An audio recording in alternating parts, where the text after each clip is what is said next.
Muito bem, nós iremos então começar a sessão, já são 6h10. Eu gostava de agradecer a presença de todos. Isto basicamente é um momento de revisitar algo que aconteceu há 15 anos. E de facto parece que foi ontem, mas já foi há 15 anos. Portanto, eu há 15 anos publiquei o meu primeiro livro, O Novo Capital, que foi na altura um manifesto que tinha a ver com uma agenda que estava em construção do ponto de vista da inovação, social da informação. Eu estava muito envolvido nesses temas, como eu hoje ainda estou, mas na altura num contexto mais formal e oficial. E na altura decidi fazer estas reflexões muito baseadas em textos que tinha publicado em vários jornais, nomeadamente no Expresso. E o que eu tenho feito nos últimos tempos é de 5 em 5 anos, portanto 2012, 2017 e agora 2022, fazer sessões em Lisboa e no Porto, que foi um dos sítios principais onde eu na altura lancei o livro, de ponto de situação e de certa forma de perspectiva daquilo que vai acontecer no futuro. Portanto, nós estamos no início de 2022, faz precisamente agora 15 anos, portanto, foi em finais de fevereiro de 2007, portanto, já vão 15 anos, de facto, é absolutamente notável como é que o tempo voou tão depressa. E, portanto, em função disso, decidi fazer uma sessão no Porto, no CEIA, que aconteceu há 2 dias, e onde juntei pessoas, sobretudo do Porto, né, e do Norte, e não podia deixar também de fazer aqui esta sessão. Aqui na Gulbenkian, por uma razão muito simples, porque eu, de facto, tenho uma ligação muito especial à Gulbenkian, tenho feito aqui muitas coisas. Acho que é um espaço fantástico que nós temos aqui na cidade de Lisboa e no país, e, portanto, tem havido, de certa forma, essa possibilidade e a mobilidade para poder fazer as coisas. Eu tive o cuidado de convidar para a sessão do Porto e também aqui para a sessão de Lisboa, em cada uma delas 4 pessoas, que fizeram um bocado parte desse percurso que eu tive nos últimos 15 anos. São pessoas que têm perfis diferentes, mas que não têm dúvidas nenhumas que vão deixar aqui um testemunho interessante, não só sobre o livro, mas sobre aquilo que pensam que pode, de facto, ser a mensagem do livro hoje e no futuro. Portanto, iremos começar com a professora Luísa Schmidt, que penso que é conhecida de todos, é uma das mais reputadas, se pode dizer, académicas e investigadoras na área do ambiente. Ela escreve no Expresso com alguma regularidade e é professora no ICS. Depois temos o Pedro Afonso, que é neste momento o CEO da Vinci Energy, que é uma reputada multinacional francesa em Portugal, e é também um conhecido gestor e também muito preocupado com estes temas das tecnologias. Depois teremos a professora Sandra Maximiano, Sandra, portanto, que é professora no ISEG. Ela esteve muitos anos nos Estados Unidos, nomeadamente em Chicago. Também escreve no Expresso com alguma regularidade, sobretudo sobre temas ligados à economia comportamental e associados. E, finalmente, o Pedro Santa Clara, que muitos conhecem de ter estado muitos anos na Nova, ainda está na Nova, mas não dá aulas da Nova, né? Esteve muito ligado àquele que é um dos casos de sucesso maiores nos últimos anos em termos académicos em Portugal, que é a School and Economics, Business School da Nova, no fundo, em Carcavelos. Ele foi, de facto, responsável, tanto quanto eu sei, pelo financiamento e pela procura de financiamento para esse espaço, e hoje está à frente da Escola 42, que é um espaço também muito interessante. O Novo Capital, que, como disse, lancei há 15 anos, divide-se, e muitos têm o livro, e quem não tiver, eu procurei arranjá-lo, com muito gosto, em 3 grandes capítulos, mas há aqui uma frase que eu procurei trazer para esta sessão, e que foi, no fundo, a frase que, na altura, me levou a escrever o livro. Eu sempre fui um grande entusiasta do Peter Drucker, que é, de facto, um dos pais da gestão, e alguém que, nos últimos 30 anos, fez muito pensamento à volta dos temas da gestão. E esta frase que ele, na altura, que ele escreveu num dos artigos da Harvard Business Review, foi uma frase que eu, na altura, retive. Esta frase tem sido muito usada em muitos eventos e muitas sessões, e, de facto, tem muito a ver com o tema do livro, e, naturalmente, os 4 convidados irão falar sobre isso. Portanto, a questão do conhecimento, da informação e, sobretudo, das pessoas, que são, de facto, temas muito importantes. O livro tem 3 grandes capítulos.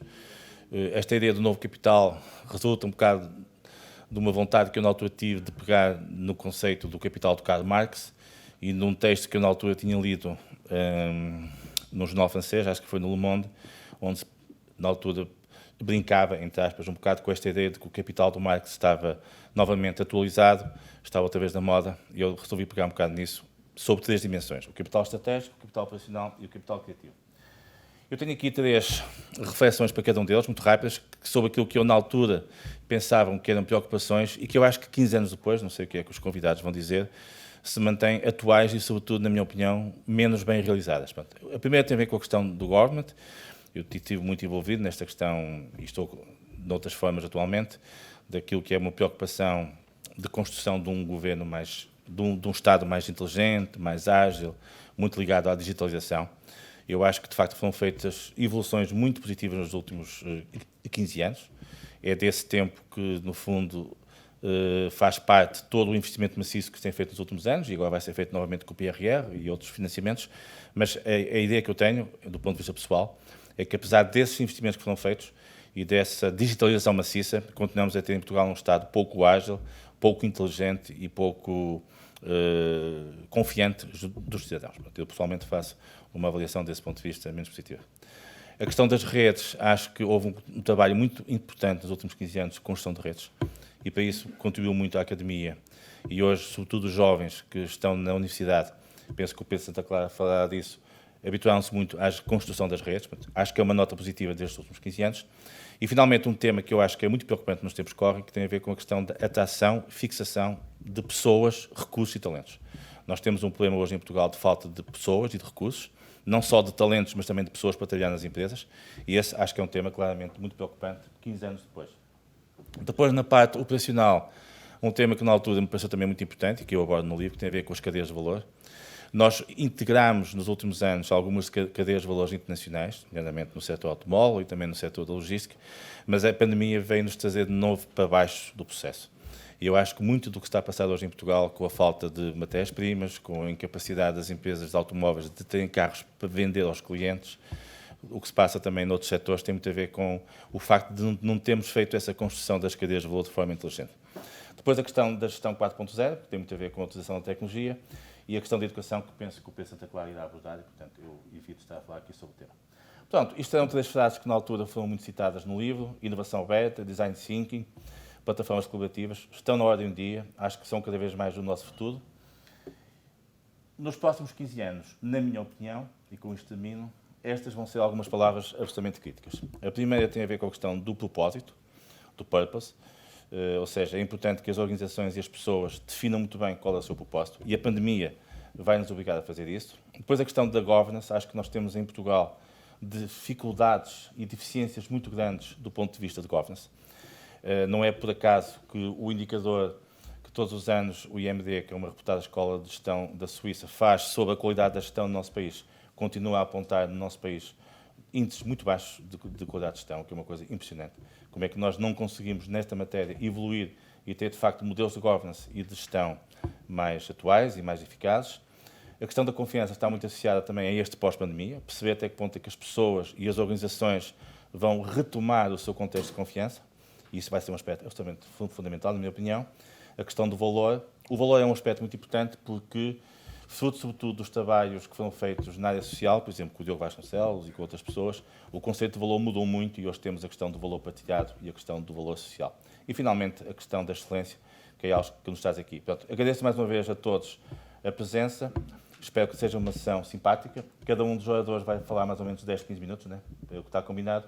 Pronto, e esperemos terminar a horas sensatas para muitos irem ver o Benfica, né? Que joga hoje. Né? Muito bem, obrigado.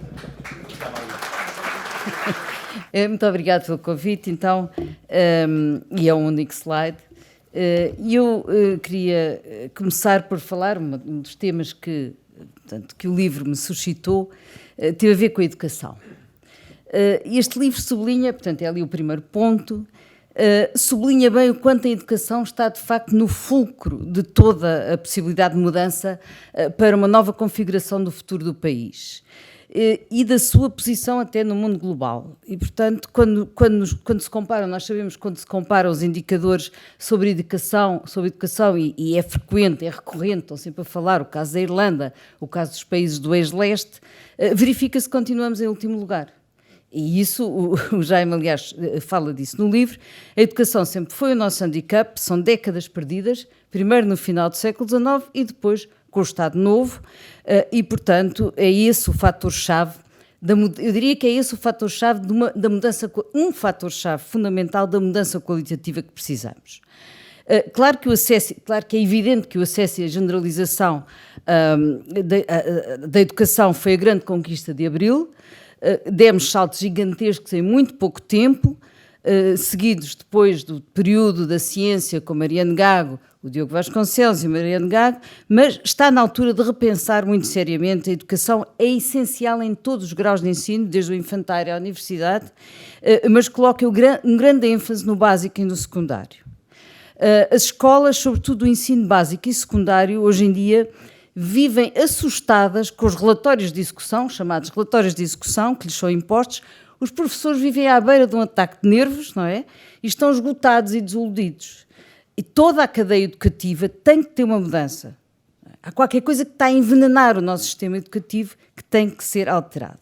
Os infantários e o pré-escolar têm que ser generalizados, não há dúvida nenhuma. Aliás, houve uma conferência recentemente do Luís Cabral em que ele falou disso longamente. O básico e o secundário têm que ser revistos, revalorizados, de alto a baixo. Saiu também agora um relatório do Conselho Nacional de Educação que mostra bem todas as falhas e todos os problemas que existem a este nível educativo e, portanto, desde os programas de ensino, às formas de ensinar, a valorização do corpo docente, o funcionamento das escolas como laboratórios exemplares de sustentabilidade do desporto à vida cívica. Portanto, há aqui um trabalho enorme a fazer e, se assim não for, nós vamos estar sempre, ter sempre, de facto, elites de excelência. Nós devemos ser quem tem mais génios por metro quadrado para um país tão pequeno, mas depois, e que se destacam, mas depois a sociedade no seu conjunto não arranca. As universidades, claro, por seu lado, têm que ser lugares de liberdade enquanto espaço de autonomia intelectual e de independência.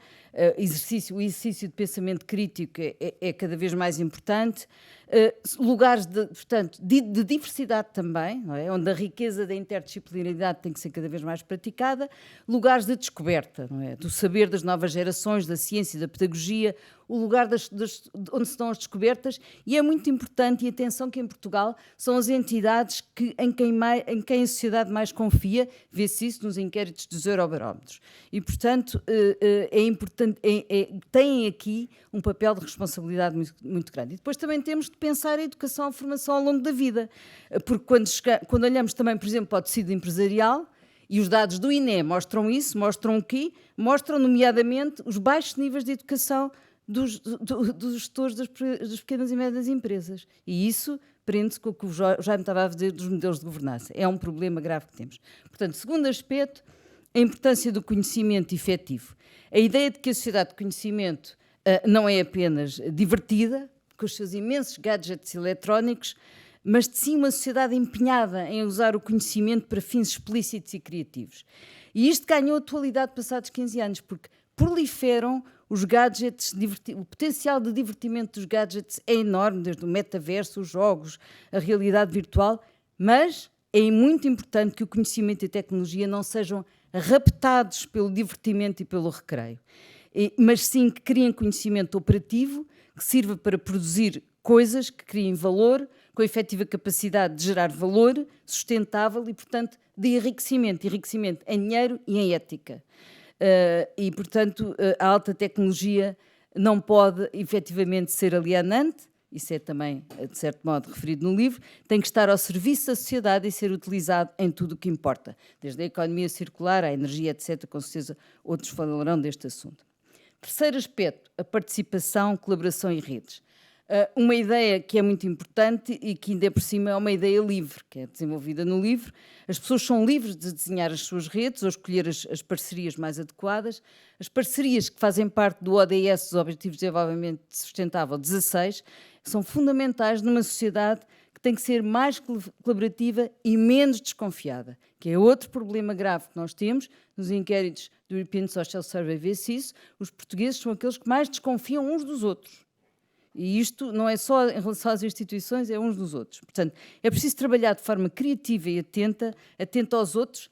Eu diria não uma competição destrutiva, mas em colaboração reveladora, atendendo ao potencial colaborativo das redes. É preciso criar uma cultura participativa num país que, além do mais, não tem enraizada, nem tem consolidado, por razões históricas que todos conhecemos, uma política de participativa, apesar da sociedade aí ter mudado muito nos tempos mais recentes e estar com grande vontade de intervir, e vê-se isso nos diversos movimentos que se proliferam pelo país a vários níveis e, sobretudo, muito ligados a estas questões dos espaços públicos, dos espaços verdes. As pessoas já não admitem determinado tipo de atropelos que eram habituais no nosso país. Portanto, intervir junto da sociedade civil, criando condições para que ela atue.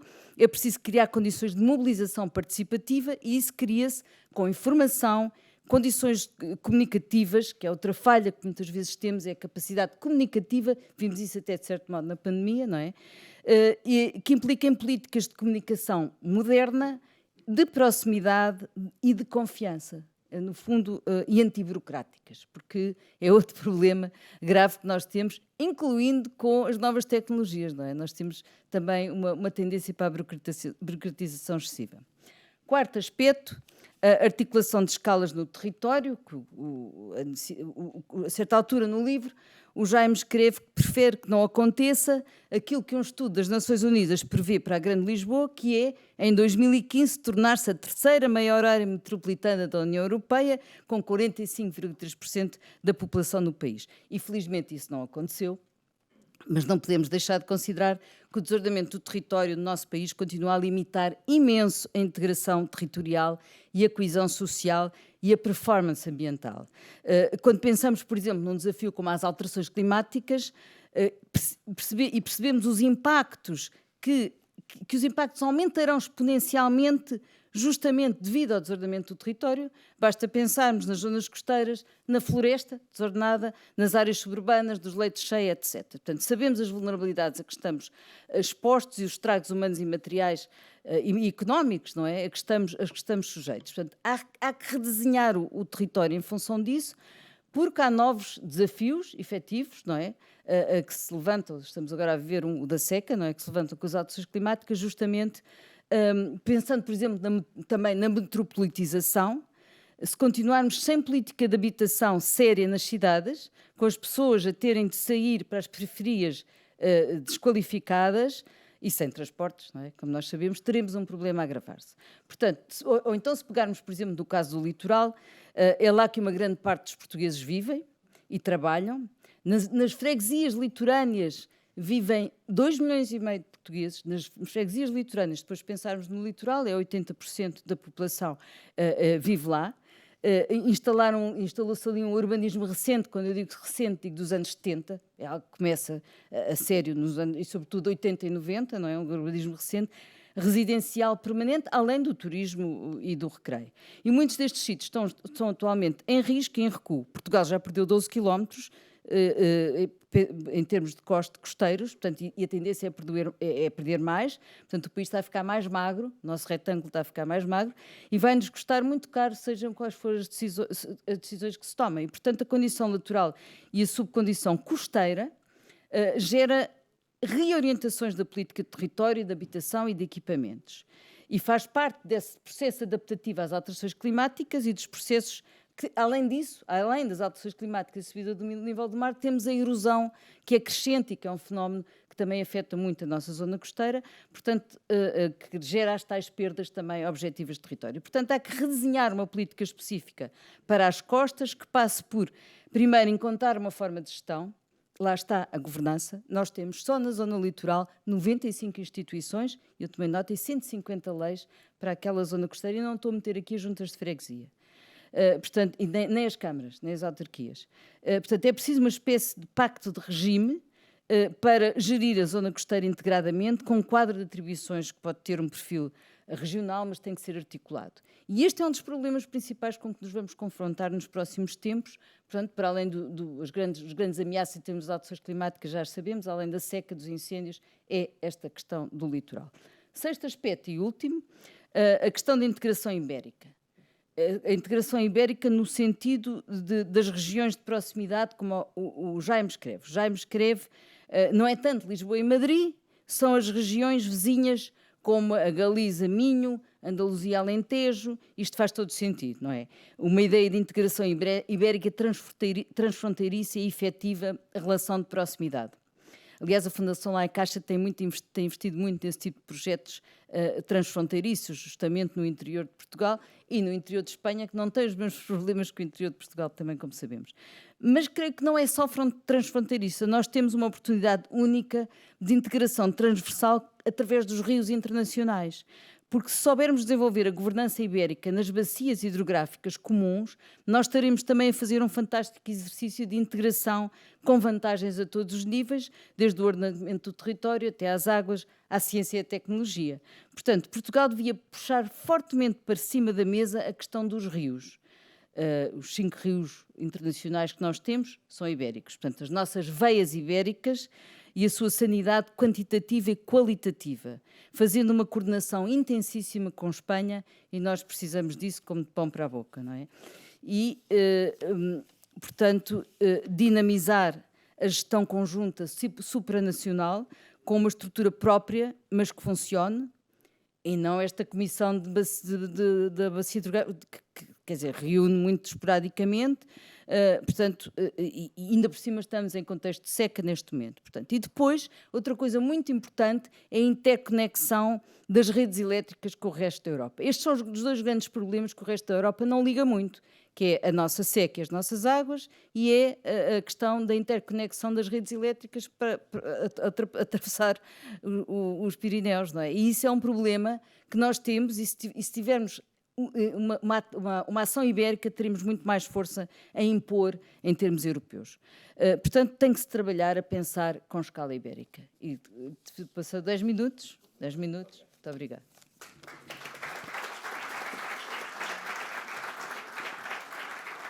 Ótimo. Muito boa tarde. O Jaime tinha-me dito 20 minutos,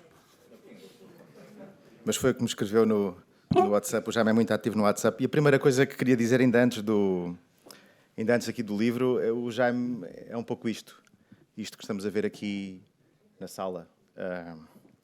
É exemplo de partilha, é exemplo de ligação. Não sei se todos não ficaram surpresos com o número de pessoas que estavam aqui na sala, e este é o Jaime. E também um entusiasta da atualidade, de partilha de conhecimento, e vai-nos mostrando que vamos precisando uns dos outros para construirmos melhor o mundo e o nosso grande Portugal. E o Jaime tem este papel de ligar a comunidade, ligar a esta comunidade, de nos mobilizar, e isso vê-se no sharing knowledge no grupo, nas smart discussions que vamos fazendo, e penso que o que nos falta hoje, e esta obra está completamente atualizada, falta-nos muito isto. Faltam-nos think tanks a sério, coisas temáticas, focadas na ação, rápidas. Faltam-nos think tanks e falta-nos a ação. E é talvez por isso eu costumo ver o Pedro sempre de ténis durante a semana, e hoje veio de sapatos. Eu vim de ténis precisamente porque nós, assim, estamos mais confortáveis para passar à ação. Por isso não é falta de respeito pela audiência, foi de propósito. E a primeira coisa que o Jaime diz no seu trabalho, ele começa por falar do privilégio em participar em projetos que concilia pragmatismo da ação e, ao mesmo tempo, o idealismo da criatividade e da inovação. E aqui temos o primeiro paradoxo. Disciplina, por um lado, que nos dá a sobrevivência das empresas, e criatividade, por outro, que nos dá o desenvolvimento do negócio e o desenvolvimento das atividades. E são dois paradoxos que existem ao mesmo tempo, no mesmo país, na mesma família, na mesma organização, na mesma empresa. Disciplina e criatividade. E há uma palavra que me é muito cara, que o Jaime também diz logo no arranque da sua obra, que é a palavra inovação, que parece uma palavra gasta. Eu já ouvia falar de inovação quando andava na escola, há uns anos atrás, na escola aquela obrigatória. Falava-se de inovação, mas é uma palavra gasta. E eu trabalhei com uma pessoa há uns anos atrás que me ensinou o que era inovação. E eu aparecia lá com umas ideias muito engraçadas de laboratório, e essa pessoa ensinou-me que inovação é uma invenção que dá dinheiro. Inovação é uma invenção que dá dinheiro. E às vezes confundimos inovação com ID, R&D em inglês, que é mais sofisticado, e confundimos inovação com aquilo que nós conseguimos fazer de facto com a inovação. Por isso a primeira coisa que é muito importante é monetizar a inovação. E às vezes confundimos isto com outra coisa. É que podemos fazer inovação sem ter a ideia.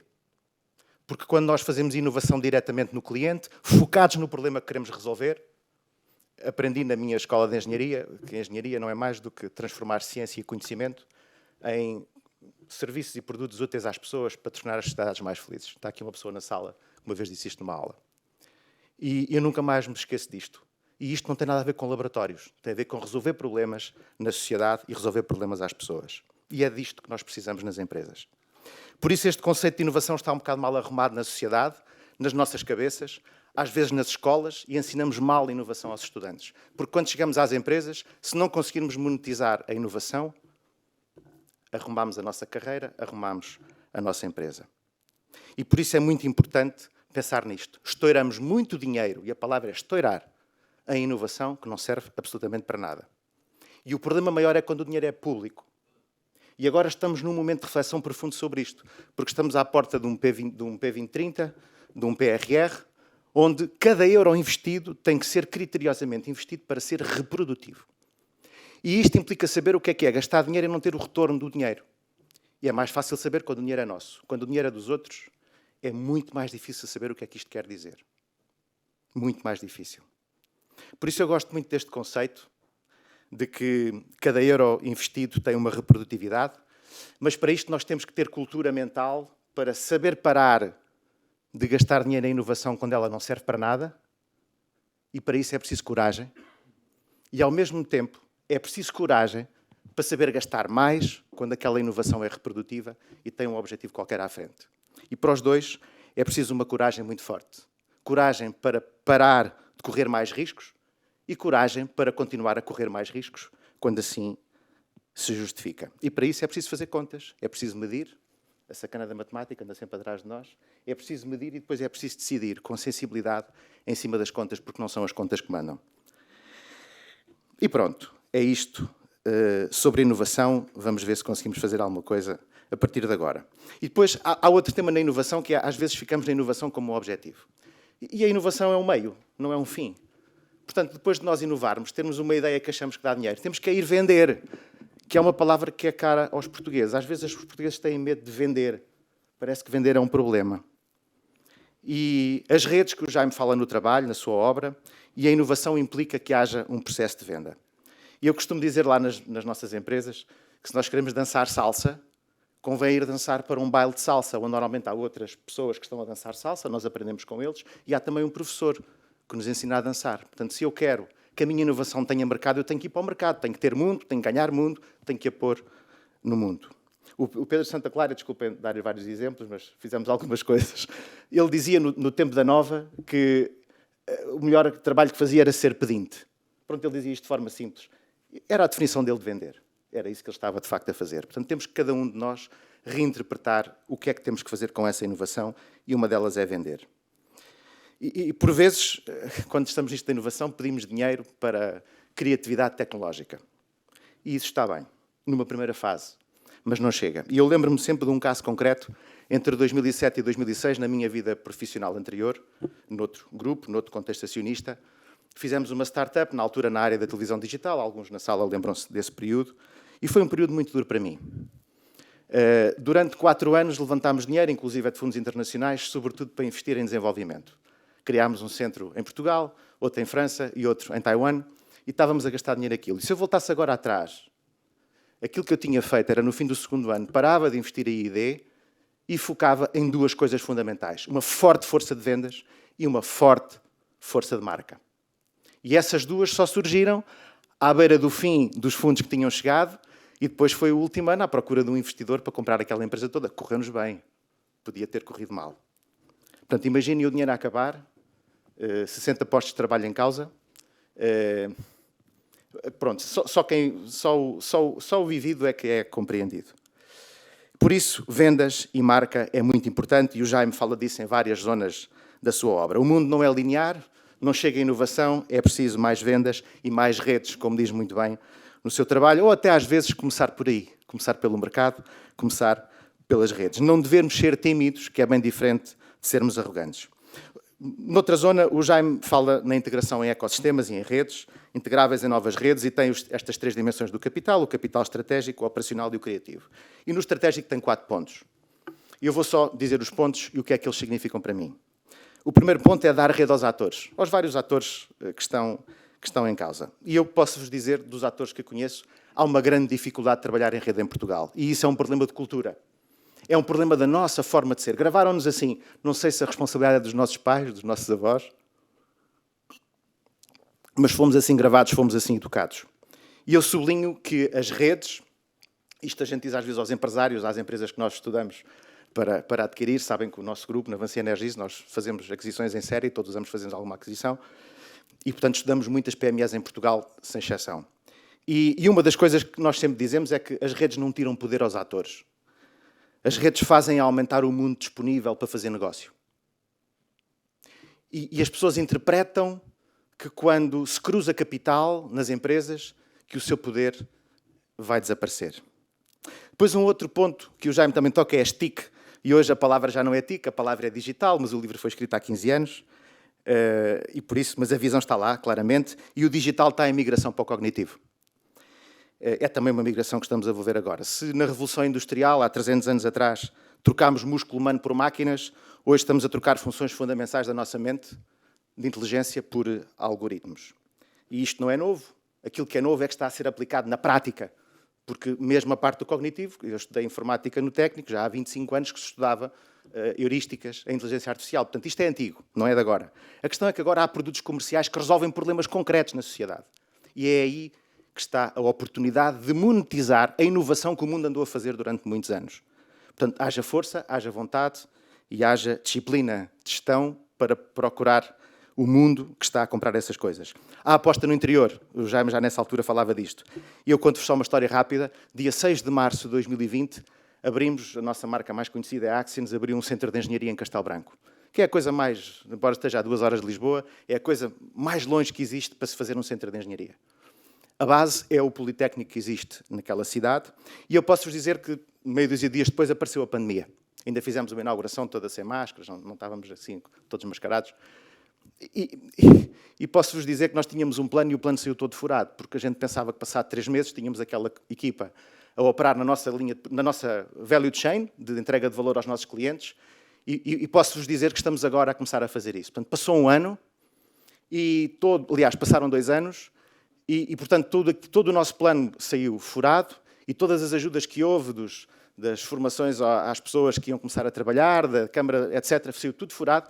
E, portanto, há uma nota que vos digo, é que nós tivemos muito mais custos do que aquilo que tínhamos pensado, houve muito mais entropia, mas sobrou-nos 2 coisas que ninguém nos tira, que foi a nossa capacidade de continuar a investir e a nossa capacidade de insistir e de resistir. Para vos deixar esta nota, é que quando fazemos estes investimentos no interior, à custa das ajudas que nos dão do Estado, se nós não tivermos as nossas contas feitas e fizermos as contas para que, quando as ajudas terminarem, o P&L ainda faz sentido, então mais vale não fazer. Por isso, gerir uma empresa à conta dos subsídios e à conta das ajudas não é o caminho certo e não é um caminho de longo prazo. Depois, o Jaime, no seu 4º ponto, nesta zona, fala da sociedade do conhecimento, uma sociedade mais justa, e faz-me refletir. Sociedade de conhecimento, sociedade mais rica. E sociedade mais rica tem de implicar, naturalmente, uma sociedade mais justa. E eu redesenhei isto por outras palavras. Espero que entendam bem aquilo que estou a dizer. Eu sou apenas um desgraçado de um gestor, com a sorte de estar em dois setores que estão a crescer imenso. E digo desgraçado porque são 2.000 salários todos os meses que nós temos que arranjar dinheiro para os pagar. E, por isso, há muitas coisas operacionais que não nos caem do céu nem dos PowerPoints, têm que se fazer no terreno com muita realidade. Então, eu vou dizer isto desta maneira. Nós podemos produzir mais com cada hora de salário que pagamos. Há quem lhe chame competitividade, penso que é assim que os economistas lhe chamam. Mas eu, esta linguagem básica de gestor, eu consigo produzir mais com cada hora de salário que tenho que pagar. E cada hora que nós vendemos tem que ter mais valor. Isto quer dizer que tem que ser mais cara. Que é outra coisa difícil em Portugal, nós assumirmos que temos que ser caros e bons, e não baratos e mínimos. E não é o valor que eu acho que tenho. Tem que ser o valor que o mercado diz que me paga. E isto é uma enorme diferença. O valor que eu acho que tenho à saída de inovação não tem nada a ver com o valor que o mercado realmente me paga. E eu tenho que ir à procura desse valor. E sobre isto podíamos estar um dia a falar, naturalmente, e se me dessem uma hora, escolheria a marca Portugal como assunto para desenvolver, mas não temos essa hora, fica para outro dia, com toda a certeza. Por contraponto, uma economia de marca, uma empresa com marca, por contraponto a uma empresa de larga escala, salários baixos e produção em massa. Isso não é Portugal, não temos escala para isso. Mais valor, mais preço, transforma-se a linguagem de gestão em EBIT para as empresas. E é isso, esse mais EBIT, que traz necessidade de mais pessoas com mais conhecimento para continuar a crescer esse EBIT e que ganham mais. E é neste processo que nós tornamos a sociedade mais rica, portanto mais justa, que é esta, a sociedade do conhecimento. Está claro que, afinal, é o último capítulo do Jaime. O Karl Marx tinha razão, não é? Portanto, sociedade mais rica, mais justa, sociedade de conhecimento, mas por outro caminho. E diz o autor, tudo isto em contexto ético, de inclusão, sem discriminar de idade, género, origem social. Estávamos ali a falar há pouco entre nós, bastava adicionar aqui o ESG, que é agora as siglas do momento, e que o Dual Bottom Line Company, portanto, nós hoje não somos avaliados só por EBIT, somos avaliados por emissões de CO2 que reduzimos nas nossas operações. Portanto, tudo isto estaria super atual. E depois, no capital estratégico ainda, o desígnio da educação. O Jaime traz 3 desígnios: o da educação, o da orientação ao valor e da cooperação entre setores. Eu vou só focar o da educação porque não tenho tempo para mais. O Jaime fala na escola nova, tecnologia, línguas, reação empreendedora, tudo atual. E dotar de justiça social e ética moral, tudo atual, nada que saber. Sobre a educação tenho só uma coisa a partilhar. Os meus avós maternos e paternos, já o disse numa Smart Discussion, não sabiam ler nem escrever, nunca foram à escola. Nunca foram à escola. Portanto, eu não sou filho de elites e hoje estou aqui num grupo que penso que pertence a um grupo de pessoas que têm a hipótese de mudar um bocadinho o país. No seu não o país todo, mas na sua esfera de ação, naquilo que fazem, onde tocam com as suas mãos, com a sua presença, com a sua influência. E isto leva-me a refletir que nós temos uma responsabilidade acrescida. No meu caso, são cerca de 7.000 pessoas, porque são 2.000 trabalhadores. Se multiplicarmos por 3 e qualquer coisa, que é mais ou menos o tamanho de uma família média em Portugal, agora acho que está um bocadinho menos, não é? Porque há menos... O pessoal não está a fazer filhos, não é? Pronto, portanto, aquilo está a reduzir um bocadinho. Mas é muita gente. E por isso, na educação, eu tenho apenas aqui uma nota muito importante. Já disse isto em vários fóruns. Mas vou dizer outra vez. Por causa daquela lógica dos poderes nos governos, e nas empresas também acontece, não é só nos governos, nós também temos disso, todos nós temos disso. A educação, para mim, tem 4 coisas fundamentais. Aquela educação obrigatória, que vai até ao 12º ano, que qualquer pessoa faz. Depois há a educação, o ensino profissional, propriamente dito, que perdeu uma enorme importância no país, e isso é dramático para aquilo que são atividades de mão de obra intensiva.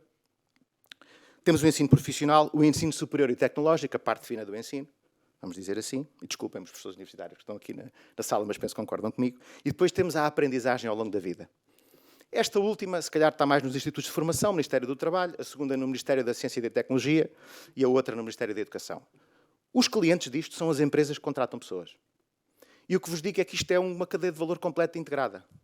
Portanto, não é o Ministério 1, 2 ou 3. É uma cadeia de valor completa e integrada. E todas as profissões que são ensinadas a fazer coisas são importantes. E há falta de gente para fazer coisas. Fazer coisas reais, concretas. Ou com as mãos ou com a mente. Fazer, construir, fazer acontecer.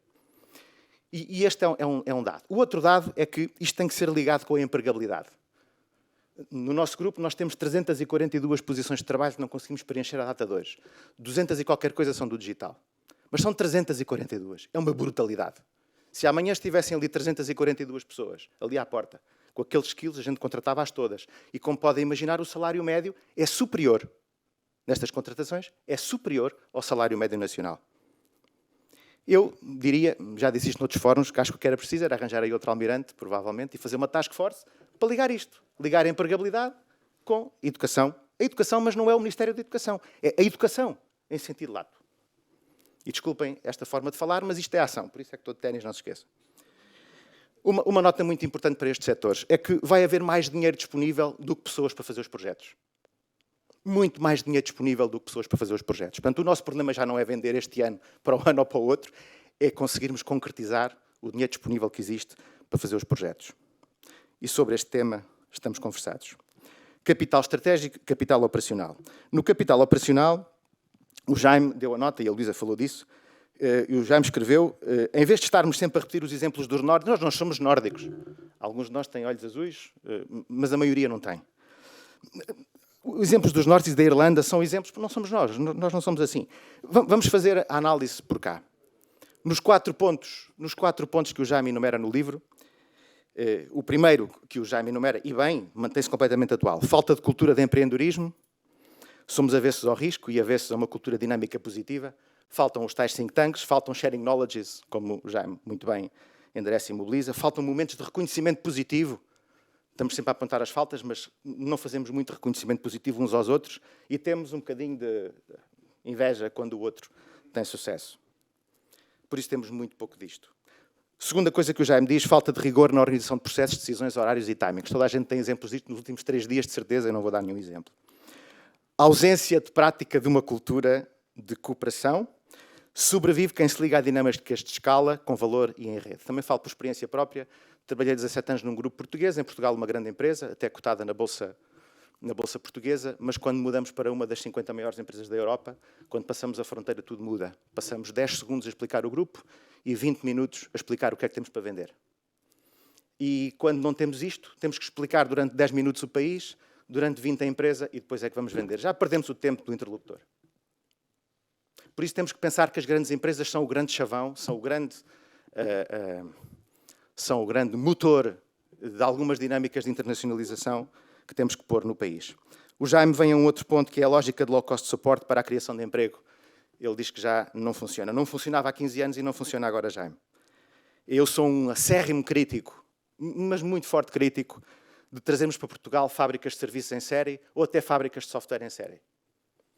Sou defensor que possamos trazer propriedade intelectual para Portugal e que possamos fazer internacionalização a partir daí. O caminho tem que ser esse, para sermos mais caros, para podermos vender mais caro. E outra coisa é centros de serviços em Portugal que vendem a outras operações no centro da Europa e esses sim que vendem ao cliente final. Há uma parte do EBIT desta cadeia de valor que ficou lá no centro da Europa. Já agora, como não faturamos em Portugal, ou faturamos só o custo, os impostos não são pagos em Portugal. Portanto, criação de emprego em Portugal e pagamento de impostos em Portugal. É o caminho certo. Nada disto é compatível, agora vou parecer o Marx a falar, o Karl Marx, nada disto é compatível com o grande capital que uma sociedade pode ter, que são as pessoas. E pronto, aqui foi o meu momento marxista. O Jaime fala de uma coisa sobre o Estado, não é? Vai ao Estado, e eu no Estado não vou descrever o que ele disse, vou apenas dizer aquilo que eu acho que são as duas urgências para ontem, aliás, para 15 anos atrás. A primeira urgência é o papel do Estado na educação, já não só como elevador social, como foi, por exemplo, o meu caso, e muitos outros da minha geração, mas também para manter as pessoas minimamente incluídas. O meu pai, com 72 ou 73 anos de idade, resolveu vender a sua pequena empresa, que era a sua ocupação, já nem era o sistema, era a sua ocupação, no momento em que lhe começaram a pedir faturas eletrónicas. Agora imaginem que isto acontecia a uma pessoa com 45 ou com 50 anos de idade. Seria dramático. Seria dramático. Outra visão do Estado, que é construir uma visão sistémica dos sistemas de informação, que não é tecnologia, sistemas de informação são sistemas de informação, não tem nada a ver com tecnologia. Dos sistemas de informação e tecnológicos do Estado. E é completamente aberrante que o contribuinte anda a gastar dinheiro em tecnologia e depois, ao mesmo tempo, o número de pessoas no Estado aumenta. E isto é a coisa mais esquisita que existe. Em vez de podermos utilizar as mesmas pessoas e, eventualmente, pagar-lhes melhor, porque somos mais produtivos, não, continuamos a aumentar o número de pessoas, baratas, entre aspas, desculpem a palavra, ao mesmo tempo que investimos em tecnologia. É gastar dinheiro duas vezes, sem necessidade. Sermos falsamente solidários. É falsa solidariedade. E aqui conto-vos a história de um governante que em novembro estava a falar comigo. Esta é outra coisa muito aberrante. Quando a gente fala com o Ministério, ele tem tudo dominado em matéria de sistemas de informação. Tudo. E tem uma visão do mundo. Mas é com os pés colocados no Ministério. Porque depois eu, quando vejo de fora, portanto, cada Ministério faz o seu investimento e depois andam pessoas a trocar os dados e a informação entre os Ministérios. Isto é sistémico, mas pronto, é outro sistema, não é sistemas de informação. Portanto, gastamos muito dinheiro, muitas vezes para voltar a gastar mais tarde, por não termos visão sistémica. Por isso, deixo-vos este conceito, que o Estado tem que ter esta lógica de mola. A burocracia é como uma mola que a gente, quando deixa de apertar para baixo, ela vem para cima. Portanto, quando a gente deixa de ter liderança sobre a burocracia, ela volta a vir para cima, estão a ver, e volta a ocupar a máquina do Estado toda, e nós a pagar, e a ver, e a destruir valor, e a queimar dinheiro, e a não dar serviço aos cidadãos e às pessoas, e às empresas. Portanto, é preciso pôr uma mola reformadora permanente, com liderança a sério, e isto é urgente. Capital estratégico, operacional e capital criativo. O Jaime fala de três coisas, eu vou falar de uma. O Jaime fala em pessoas, rede e tecnologia, eu vou só falar das pessoas. Eu não gosto, e acho que roça mesmo um bocadinho o provincianismo, quando os meus amigos me dizem que estão a educar os filhos e a pagar ensino caro aos filhos para eles serem de Portugal. Eu acho isso um bocadinho, desculpem lá, é a minha opinião, se não gostarem, paciência. Acho que é um bocadinho provinciano e acho que não é coerente com nós gostarmos do nosso país e gostarmos de Portugal. Eu acho que nós devemos fazer tudo para os preparar para que eles saiam, estou de acordo com isso, mas devemos fazer tudo para os motivar para que eles fiquem. Tudo. E há trabalho a fazer nas famílias, nas empresas e no Estado. Bom, nas famílias é não sermos provincianos e dizer que eles têm que ir para fora. Essa é a primeira coisa. Nas empresas há um trabalho a fazer. Hoje são as empresas que nos escolhem para trabalhar, sobretudo em empresas muito competitivas. Não somos nós que escolhemos as pessoas, são as pessoas que nos escolhem a nós para trabalhar. E isto, na minha profissão, foi assim nos últimos 20 anos. E um dos desafios que nós temos nas empresas é isto, são três coisas. É ter projetos muito desafiantes, muito interessantes para fazer, que as pessoas gostem de fazer e que seja mais interessante ficar em Portugal do que ir para Munique ou ir para Paris. O segundo é ter um sentido de purpose real. Aquele que a gente comunica e faz dentro da organização. Comunica para fora, faz. Comunica para dentro, faz. permanentemente. E o terceiro é desenvolver um grande sentido de pertença nas pessoas, que vai ao nível do capital acionista. Não pode ser umas palavras bonitas aqui nas apresentações. Temos que partilhar valor acionista com as pessoas para elas ficarem. E isto é um dado adquirido desde há muitos anos. E a ajuda política só tinham que fazer uma coisa. Era garantir que baixavam os impostos nos jovens até aos 30, 32 anos, que é a idade até à qual eles saem do país. Porque depois mandam-nos os currículos, com mais de 40 anos já com famílias, a querer voltar para cá. Problema, estruturaram a vida para um nível de income que nós não temos cá. Segunda questão, há posições de gestão que estão ocupadas e já não conseguem voltar para o país. E depois os empresários. E esta é a nota que mais me toca e que eu tenho maior paixão, porque é aí que tudo acontece em termos de criação de riqueza, é a partir daí que se pagam impostos para as pessoas e para o Estado, para as pessoas e da empresa. E, portanto, as empresas a gente divide-as em 3 blocos. As grandes empresas não interessa discutir, porque as grandes empresas são escolas, quase todas. Há muito poucas grandes empresas que não sejam escolas. E, portanto, são escolas. As muito pequenas, em que o EBIT da empresa é o salário do empresário, isso não é bem uma empresa, é um emprego encapotado de empresa. E depois há as PMEs, aquelas pequenas que se podem transformar em médias, e as médias que se podem transformar em grandes. E essas são empresas que nós estudamos, inclusive para adquirir, e são empresas que vão dos 3, 4 milhões de euros de faturação até aos 80, 90, e ao nível da Europa, uma empresa com 100 milhões de euros de faturação é uma média empresa, não é uma grande empresa, só que em Portugal é que a partir de 50 já é uma grande empresa, mas continua a ser uma média empresa. E aqui, sobre os empresários, eu tenho 2 ou 3 notas a dar. Primeiro, desenvolvimento de qualificações para os empresários, ao nível da cidadania, da literacia digital e da literacia financeira. Não sabem fazer contas. Para conseguirem distinguir uma coisa simples, que é porque é que vendem mais, têm mais resultado e a tesouraria não chega. E pior, ainda dizem com muito orgulho que nunca tiraram €1 da empresa. Isto é uma empresa com problemas de free cash flow. É uma empresa cujo valor é baixo.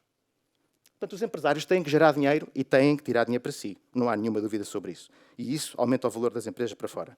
E depois, uma outra nota cultural, preferem ser donos de 100% da sua pequena empresa, que funciona mal e não cresce, do que 10% de uma coisa boa e com grande escala e que funciona. E as empresas ficam décadas sem crescimento, crescem nos primeiros 5 anos e depois estão 25 sem crescer. Têm excelentes soluções que são exportáveis, mas o tamanho da empresa é aquele que os braços do empresário conseguem gerir. Portanto, não arranjaram um efeito de escala nem novas lideranças. Também não partilham capital. O que é que se pode fazer? E depois, quando se tenta encontrar razões para tudo isto acontecer, vamos sempre à política, à legislação, vamos aos impostos. E aquilo que eu acredito profundamente é que é preciso cultura, é preciso vontade, é preciso processos, é preciso organização e é preciso ambição de crescimento. E isso vem do sistema de educação. E para isso é preciso liderança. Um sistema de liderança, não basta um líder ou 2. É preciso um sistema de liderança. Muita gente a puxar por isso. Outra vez, a educação. Em 3 frentes. Disciplina de internacionalização daquilo que fazemos, em diferenciação, valor, e garantir que olhamos para os pés e para o caminho. No outro dia, com um amigo, ele estava-me a dizer, mas o que tu querias era que os olhos fossem diferentes. Sim, a gente não devia ter os olhos assim. A gente devia ter um olho em baixo, olhar para os pés, e outro para a frente, olhar para o caminho. E o problema é que a malta ou anda a apagar focos só no curto prazo e não olha para a frente, ou só olha para a frente e mata as empresas. Portanto, é preciso olhar para os pés e para o caminho ao mesmo tempo. Método e disciplina de gestão. E o tipo de pessoas que estamos a falar abdicam de algum balance, criam resiliência e também não ligam muito àquilo que é o pai maior, que é o seu Estado. Por isso, a ambição, desde que seja controlada pela ética, é um excelente valor e a motivação de vencer tem que ser conduzida pela motivação de crescer. E este, Jaime, foi mais um grande momento que criou, de pessoas, de rede. Muito obrigado por este momento, o nosso sentido de gratidão por este pedaço. Muito obrigado. Obrigado, Jaime, pelo convite e pela oportunidade de pôr um fato e sapatos que, de facto, já não fazia há muito tempo, mas pensei que uma conferência chique na Gulbenkian era uma boa oportunidade. E é um gosto estar aqui hoje convosco. Eu li o livro, confesso que não tinha lido antes, e acho verdadeiramente fascinante que o Jaime, há 15 anos atrás, tenha sido capaz de fazer um diagnóstico tão bom dos capitais que é preciso ter no sítio para se conseguir construir uma sociedade de conhecimento, uma sociedade mais justa, uma sociedade que cresce. E ao mesmo tempo é absolutamente deprimente como 15 anos depois tudo, literalmente tudo deste livro está atual e como perdemos completamente estes últimos 15 anos para fazer alguma destas mudanças.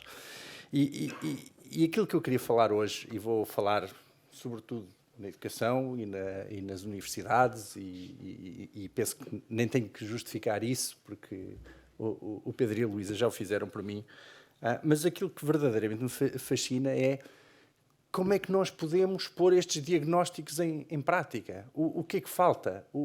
Qual é o mecanismo que pode levar à mudança que aparentemente todos desejamos? Como é que ultrapassamos os bloqueios?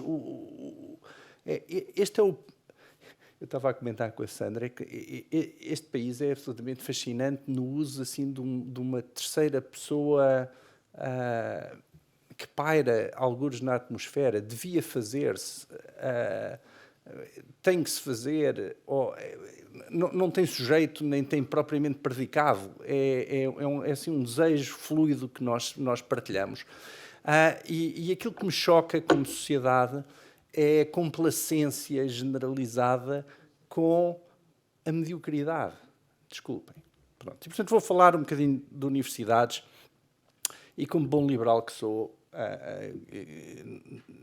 a resposta para mim acaba sempre em temas como concorrência e inovação e raramente passa pelo leviatã público que eu acho que não tem dado grandes provas de ser capaz de resolver os nossos problemas. Bem, um diagnóstico, algumas destas coisas estão no livro, vou ser um bocadinho crítico, quer dizer, eu acho que há qualquer coisa de muito positivo que aconteceu no ensino superior em Portugal nos últimos 40 anos, talvez, que foi o ter-se alargado uma fatia muito maior da população do que antigamente. Ainda assim, hoje em dia estamos, se olharmos para a faixa da população entre os 25 e os 34 anos, a que completou o ensino superior é 35% apenas, e estamos muito abaixo, mais de 10 pontos percentuais abaixo da média da OCDE, mas, enfim, o ponto de partida era baixíssimo. Mas, tendo dito isto, eu acho que a universidade não está a falhar em muitas dimensões. Primeiro, é cara. Isto pode parecer assim, uma afirmação um bocadinho ridícula, porque aquilo que nós vemos são as propinas que são pagas e que são muito baixas, nem faço ideia, deve andar para aí nos 500 euros, 600 euros por mês. Pronto, não tem nada a ver com o custo anda mais próximo dos... Hã? Não percebi. O que é que não é? Na universidade pública, por ano? Por ano. Não. Por ano, desculpem. Eu disse por mês. Sim, por ano. Mas esse não é o custo. O custo é realmente o que custa ao contribuinte e que anda muito mais próximo dos 10 mil do que dos 600. E isto é um valor elevado, sobretudo para o valor que estamos a retirar disto, porque e apesar do exemplo do Pedro, que é muito interessante, o ensino superior em Portugal é muito pouco inclusivo. Portugal é claramente um outlier, se nós olharmos para o nosso nível de rendimento per capita, a percentagem de alunos do ensino superior que vêm de famílias em que os pais não estiveram no ensino superior é a mais baixa de todos. Portanto, controlando para outros fatores, o nosso elevador social está parado, algures entre o resto do chão e o primeiro andar, e não está a cumprir o seu papel. E eu acho isto dramático e uma enorme preocupação. Em terceiro lugar, o ensino superior é muito pouco motivador. Nós temos taxas de abandono de cursos que chegam aos 50% e há alguns cursos em que a média de entrada é de 17, 18 valores. Portanto, não estamos a falar de cursos com maus alunos, estamos a falar de programas mal desenhados, mal ensinados e que não estão, de facto, a cumprir o seu papel. E, finalmente, é pouco eficaz. A um nível macro, e não estou a atribuir a responsabilidade toda ao ensino superior, mas a verdade é que temos a maior taxa de desemprego jovem da União Europeia, acima dos 20% ainda, apesar de estarmos praticamente em pleno emprego na generalidade, temos poucos jovens, e temos salários extraordinariamente baixos mesmo para licenciados e mestrados, etc., como se vê que por 70% das pessoas com menos de 35 anos terem salários abaixo de 900 euros. É óbvio que isto se deve a muita coisa, deve só, enfim, desde políticas públicas às empresas, etc. Mas a verdade é que estamos a produzir pessoas que estão a gerar rendimentos muito baixos. E, portanto, acho que há aqui uma cota à parte de responsabilidade do ensino superior que se deve atribuir. E isto tudo faz-me imensa pena, porque eu vejo um potencial gigantesco para as universidades em Portugal. Eu vivi 12 anos na Califórnia, e se pensarem na Califórnia para os Estados Unidos, Portugal também está na costa oeste, as universidades foram um motor de desenvolvimento extraordinário, quer na atração de talento de todo o mundo. Aqui em tempos acho que vi uma estatística que mais de metade das grandes empresas tecnológicas americanas, californianas, foram criadas por estrangeiros que vieram estudar para Stanford, para UCLA, para Berkeley, etc. E, portanto, estamos a pensar, imaginem um país como o nosso, com uma crise demográfica tremenda, o podermos usar as universidades para atrair talento de todo o mundo. E a Europa, lentamente, mas enfim, já tem uma grande mobilidade de estudantes e, portanto, haveria aqui uma oportunidade real de termos aqui algumas instituições que atraíssem talento de todo lado, e ser, até se quiserem, uma grande indústria exportadora por via de atrair pessoas que cá viessem estudar, como é na Austrália, salvo erro, é a quarta maior indústria exportadora, no Reino Unido e no Canadá é a quinta, nos Estados Unidos é a sexta, portanto, isto podia ser um enorme motor de desenvolvimento. E, todavia, acho que nem sequer está a cumprir bem o papel que precisamos. Segundo ponto que queria levantar. Estamos à beira de uma enorme revolução tecnológica na educação. Se eu vos pedir a todos para fazerem um desenho de uma escola, suspeito que toda a gente vai desenhar a mesma coisa. Um professor a escrever no quadro e filas de alunos a tomar notas ou a fazer exames, ou seja o que for. Eu estou convencido que nos próximos 10 anos a educação vai mudar mais do que mudou nos últimos 200, talvez nos últimos 2500, só para chegar à Grécia Antiga. É um setor praticamente imóvel. Eu não conto bem o PowerPoint como uma inovação tecnológica, acho que foi antes pelo contrário. Mas isto vai mudar. O exemplo, eu vou dar um exemplo em causa própria, o exemplo da Escola 42, acho que é interessante.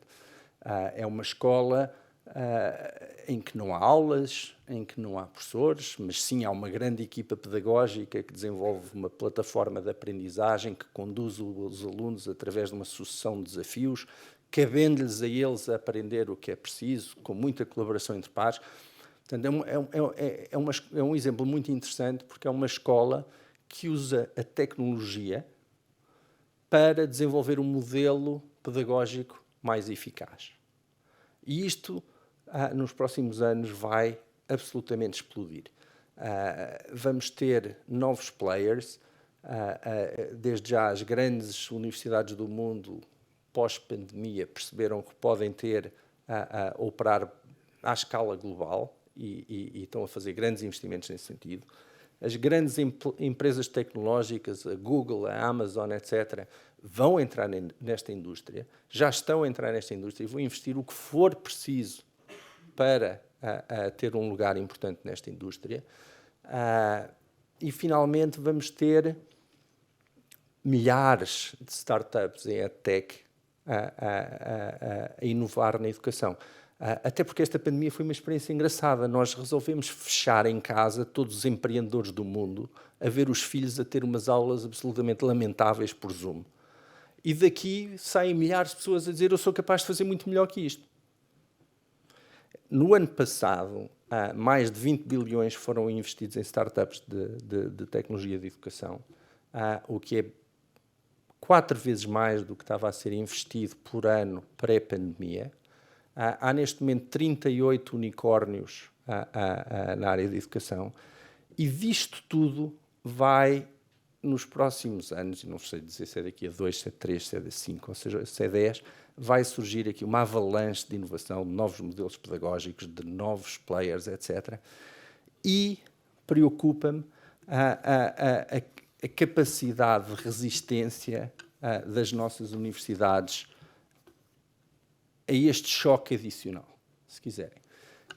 Nós temos um país em que o grosso das universidades são públicas, sobretudo as de qualidade, e em que somos talvez o último resquício de planeamento central à boa maneira soviética. Nós temos um sistema de ensino superior que é gerido pelo Soviete da Ciência e do Ensino Superior, que determina que cursos podem existir, quantas vagas podem ter, que alunos vão receber, que propinas pagam, quantos professores podem contratar, quanto é que pagam aos professores.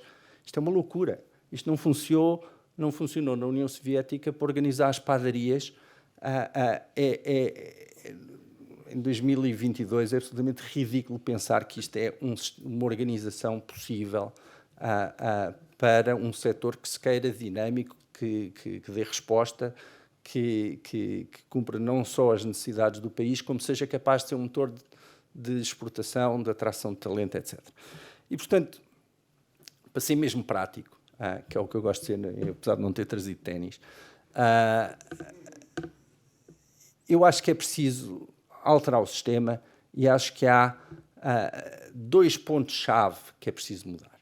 O primeiro é o modelo de acesso ao ensino superior. Neste momento temos um concurso nacional, todos nós crescemos com isso, às vezes até nos custa pensar que há alternativas, mas eu vou considerar, vamos manter exatamente o modelo do concurso nacional,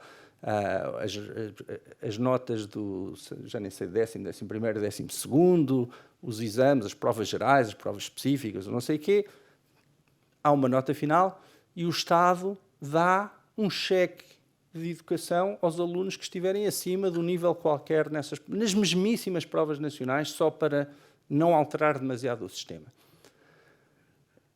E deixa de financiar diretamente as universidades. E simplesmente deixa que as universidades tenham total autonomia para escolher quantas vagas é que abrem, que propinas cobram, seja o que for, e os alunos que recebem o cheque de educação vão gastá-lo na universidade pública, privada, portuguesa, estrangeira, o que quiserem. Deem-lhes escolha. E isto vai trazer aquilo que é verdadeiramente o motor da qualidade em qualquer sistema do mundo, que é a concorrência.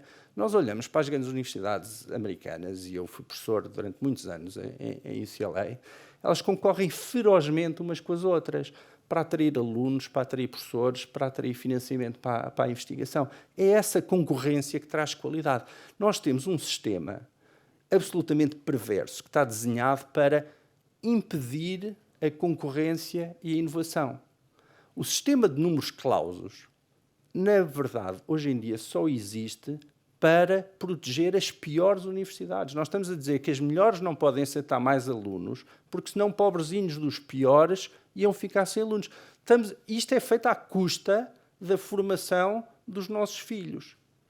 Eu acho isto chocante. E digo isto muitas vezes e surpreendo porque mais ninguém acha isto chocante. Há alunos que podiam ir para uma universidade melhor do que aquela para onde vão, porque nós estamos a tentar proteger uns empregos não sei onde. Pronto. Portanto, o modelo que eu defendo é usemos o mesmíssimo concurso nacional para não alterar tudo, financiemos os alunos e deixemos as universidades concorrer para atrair esses alunos. Com as consequências que vierem daí. Se houver uma que não consegue atrair ninguém, fecha. Faz parte do processo. Mas acredito que desta concorrência vai fazer aumentar o bolo total muito. E a grande maioria pode ganhar desta mudança. É óbvio que umas se vão especializar, umas vão ser, sei lá, universidades de primeiro nível, umas de segundo nível, umas mais especializadas uma coisa ou noutra, mas deixarmos esta ideia de que temos aqui uma rede planeada centralmente de universidades e politécnicos e não sei o quê, que acabam todos a querer ser exatamente iguais. E a segunda alteração, que é importante, é acabar com o modelo de regulação atual. Nós temos uma agência, que é quem dá a acreditação das escolas, das universidades, dos cursos, que é a A3ES, pessoas encantadoras. Tive no outro dia a visita do Conselho de Administração da A3ES, à Escola 42, e gostei imenso deles, mas que, na verdade, estão a aprovar, a licenciar, se quiserem, o curso A ou o curso B, olhando para critérios como o número de professores por aluno, o número de horas de aula por semana, são, mais uma vez, marxistas, olham para os inputs e não para os outputs. A Escola 42 nunca podia ter acreditação no sistema universitário português, apesar de ser uma das melhores escolas de engenharia de software do mundo, porque não cumpre os critérios que, na verdade, servem apenas para manter o status quo e impedir a inovação. Portanto, para podermos libertar as forças que, de facto, transformam a sociedade, que é a concorrência e a inovação, temos que alterar o sistema. Agora, o que é que falta para isso? Falta combater o que se chama eufemisticamente os interesses instalados. Nós vivemos, de facto, numa sociedade corporativista que avessa ao risco, medrosa, avessa à inovação, em que conseguimos criar 1001 mecanismos de bloqueio, sindicatos, grupos, sei lá, há uma data de instituições que existem apenas para preservar o status quo. E, portanto, aqui preciso muito da vossa ajuda, quero muitas vossas sugestões. Tenho pensado muitas vezes em mecanismos para provocar o desequilíbrio, para levar a alteração, para levar as pessoas a aceitarem a mudança, perceberem que pode ser melhor, se não para todos, para quase todos, mas estou quase a recorrer à compra de armas na Dark Web, porque confesso-vos que estou a ficar cansado, farto de um país que diagnostica, mas não faz. Muito obrigado. Pronto, mas antes de passar aqui a alguns slides, gostaria, obviamente, agradecer aqui ao Jaime por reunir este grupo de pessoas e ter esta capacidade, que eu não sei como, sinceramente, eu acho que devíamos estar aqui a ouvi-lo, sobre como é que é possível dinamizar um grupo tão grande para nos estar aqui a ouvir e para estarmos aqui mais uma vez a fazer um diagnóstico e também a dar alguma sugestão de indicações de o que é que podemos fazer por este país, se é que ainda temos essa energia, temos que ter essa energia para conseguir não nos frustrarmos com o facto de as coisas não acontecerem à velocidade que deveriam acontecer. Mas, portanto, muito obrigada, Jaime, por conseguir dinamizar e manter este grupo sempre muito ativo e com a partilha de informação numa perspectiva de realmente uma contribuição para uma sociedade de conhecimento, com uma partilha de informação aberta livre e que consiga chegar a todos dessa forma. Eu gostava de pegar aqui, antes de fazer a minha apresentação, de pegar aqui em algumas palavras que o Pedro Santa Clara falou e dar-vos também um pouco, do meu exemplo. Muitos de vós, acho que se calhar a maioria não me conhece, e falar um bocadinho do meu percurso e também pegar aqui em alguns pontos do que eu acho que é muito difícil, e partilho totalmente da frustração do Pedro. Ainda não me passou pela cabeça ir à Dark Web comprar armas, mas também já estou naquele limite de não saber o que fazer para poder ver as coisas funcionarem de uma forma diferente. E dou aqui um exemplo, e o Pedro falou neste sistema centralizado portanto, do acesso ao ensino superior, e um sistema que eu saiba, não mudou, pelo menos desde a minha altura de que portanto, candidatei ao ensino superior, em 1994, o sistema é exatamente igual. Aliás, o número de vagas, não é o número de vagas, desculpem, o número de opções que os alunos se candidatam mantém-se exatamente o mesmo. Portanto, nós podemos escolher 6 opções, portanto, é tudo igual. A única diferença é que agora temos acesso à internet e fazemos de uma forma digitalizada. Portanto, esta revolução digital, basicamente, ou estes avanços digitais, serviram para que o processo passasse de papel e caneta para um processo digitalizado, mas muito mais do que isso não. E há pouco tempo contactei o Ministério da Educação exatamente para poder ter acesso a todo esse sistema e os dados os acesso ao ensino superior, as escolhas dos alunos, perceber se existe ou não comportamento estratégico. Portanto, eu venho de uma área da economia comportamental, e perceber que o modelo, porque através de alguns cálculos, o modelo de afetação dos alunos às universidades tem uma série de ineficiências. Portanto, o próprio modelo tem uma série de ineficiências e nós, como economista, queria calcular essas ineficiências. Basicamente, o que me disseram foi: menina, deixe lá isso. É que isto funciona muito bem assim. Portanto, e esta história de menina, deixe lá essas ideias, porque nós não temos tipo de problemas, ninguém reclama. Portanto, não há reclamações sobre o modelo de acesso ao ensino superior, basicamente. Portanto, isso funciona muito bem. Portanto, para que mexer? Para que... mas o número de opções... O 6. Mas porquê o 6? Não é? Mas isto funciona. O mesmo quando regressei a Portugal, mas aqui um exemplo, quando regressei a Portugal e estou agora no ISEG, Departamento de Economia, e o meu objetivo, portanto, a minha intenção nesse regresso também foi um pouco de alterar o currículo ao nível da licenciatura, mestrado e doutoramento, para incorporar mais as áreas da economia comportamental e economia experimental, que são áreas já bastante desenvolvidas lá fora e que em Portugal ainda muito rudimentares nos departamentos de economia e gestão nas nossas universidades. Portanto, esse foi um dos meus objetivos. Portanto, basicamente, criar uma série de disciplinas novas, e são disciplinas que funcionam de maneira diferente, muito mais com a gamificação, com experiências, com learning by doing, portanto, muito práticas nesse sentido.